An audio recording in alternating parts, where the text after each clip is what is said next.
Kamusta na po? Kamusta po pakiramdam mo? Okay lang ako, anak. Huwag mo akong alalahanin dito. Dapat lang po, mama, na magpagaling ka dahil pag uwi mo dito sa Pilipinas, Ah, yung papers mo, okay na ba? ma'am, mahirap po maglakad ng papel sa'yo. Mahirap ba? O talagang ayaw mo lang? Anak, mag-4 years ka ng volunteer dyan sa atin. Kulang kaming mga nurse dito ngayon. Ma, ang importante po sa ngayon, magpagaling po kayo. I love you, mama. I miss you. I love you too, anak. Miss na rin kita. Kaya bilisan mo na ang pag... Sige na po, ma. Magra-rounds pa po ako. Bye. Tawag na lang po ulit ako mamaya. Paging Dr. Battaglia, call extension 198. Hi, Mikey boy! Battaglia, Kamusta ang extension baby boy 198. namin dito?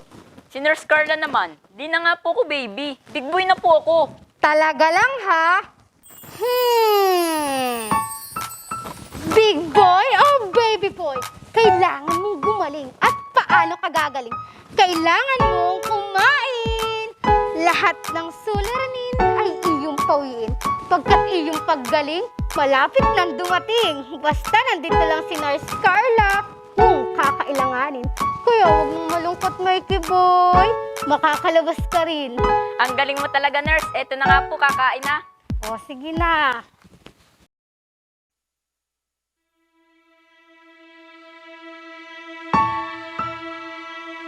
Minsan, di ko lang po talaga maiwasang malungkot. Maisip si na mama at yung mga kapatid ko. Di ko nga po alam kung magaling na sila. Sana gumaling na sila. Mikey boy, huwag ka nang umiyak. Mamaya mahihirapan ka na naman yung huminga.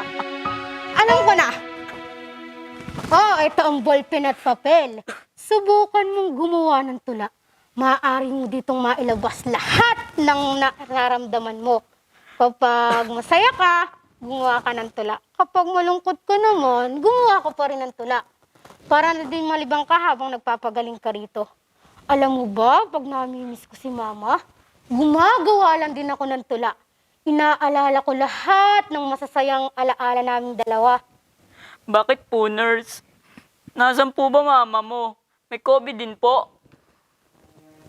Oo, Mike. Nurse si mama sa ibang bansa at tagal na rin kami hindi nagkikita. Ganun po ba? Sigurado miss na miss yun na po ang isa't isa. Ikaw din, Mikey boy. Miss na miss ka na rin ng pamilya mo, kaya magpagaling ka. O sige na, tapusin mo na yung pagkain mo at kapag may naisulat ka na dyan, ipabasa mo agad sa akin, ha? Okay po. O sige, kain ka na. Dr. Battaglia, call extension 198. Guys, medyo nakaka-stress din naman tong trabaho natin minsan. Kaya natin to, sis. Chill ka lang. Enjoy na nga din ako eh. Mabuti pa si Carla, makakaalis na dito. Ay, sinabi mo pa. Swerte mo, Carla, may sure ka ng papasok ang ospital sa abroad. Ano bang pinagsasasabi nyo? Wala pa akong balak umalis dito tsaka magsawa kayo sa mukha ko. Neng, bakit? Hindi ka na naman nag-iisip, nandoon ang magandang buhay. True, dito wala ka mapapala. Girl, minsan na nga nanganib ang buhay mo, diba? Nung nag-positive ka sa COVID, kala ko nga di ka nababalik. Pero ano, pinili mo pa rin mag-volunteer.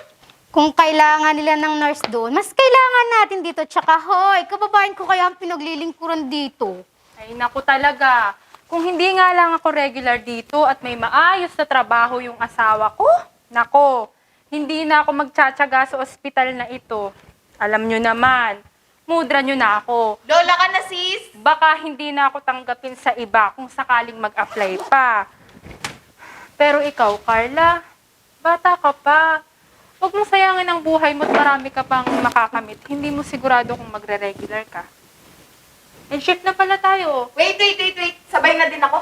May nag-iintay kasi sa akin sa labas. Hi, Carla! Sana lang ipagpatayo ka ng rebulto ng ospital na ito pag na-deads ka na dahil sa COVID. Char! Tara na nga. Hoy, overtime ka na din dyan. Tigil mo na yan. Yes?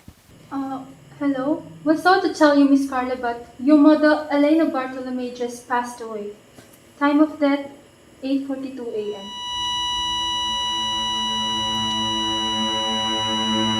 Isang umaga, Nagising ang lahat na tila wala ng pag-asa.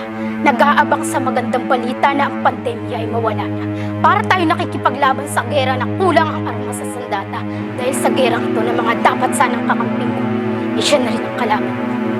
Puro sarili nila ang iniisip. Paano ako makakaligtas? Paano ako magkakaroon ng lunas? Ako na lang nang ako?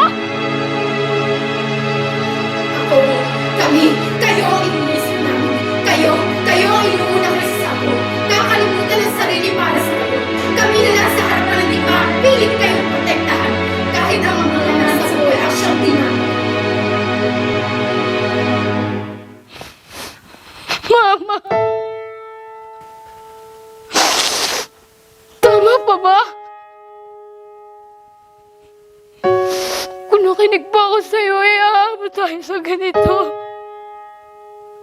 Ano ba pinaglalaban ko dito? Tama pa ba ang tinatawag ko?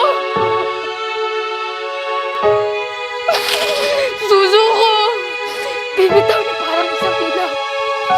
Magpapatay sindi hanggang tuluyan ng mapandi.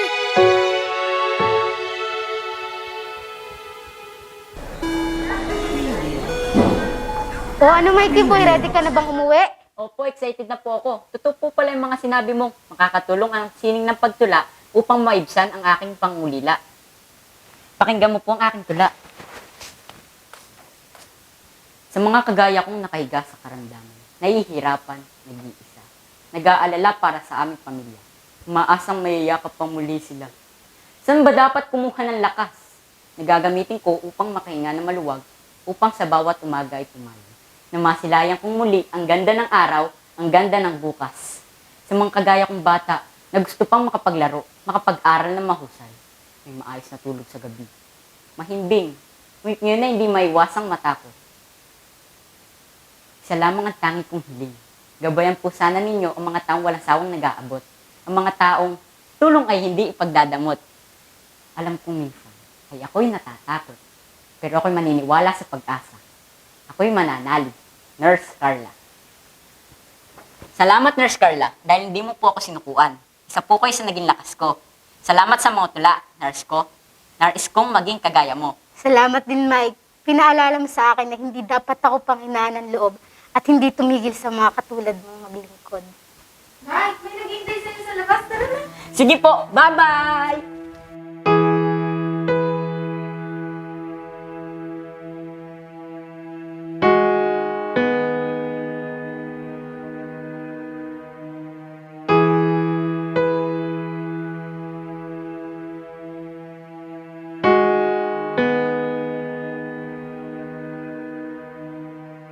Wala ka man sa aking tabi, nasa isip ka palagi. Di man kita kasama, huwag kang mag-alala. Darating din ang araw na tayo'y magsasama muli. Darating din ang araw muling masisilayan ating mga ngiti. Hawakan kung kailangan na walang alinlangan, na walang katiyakan. Ako'y iyong kapitan, darating din ang araw. Darating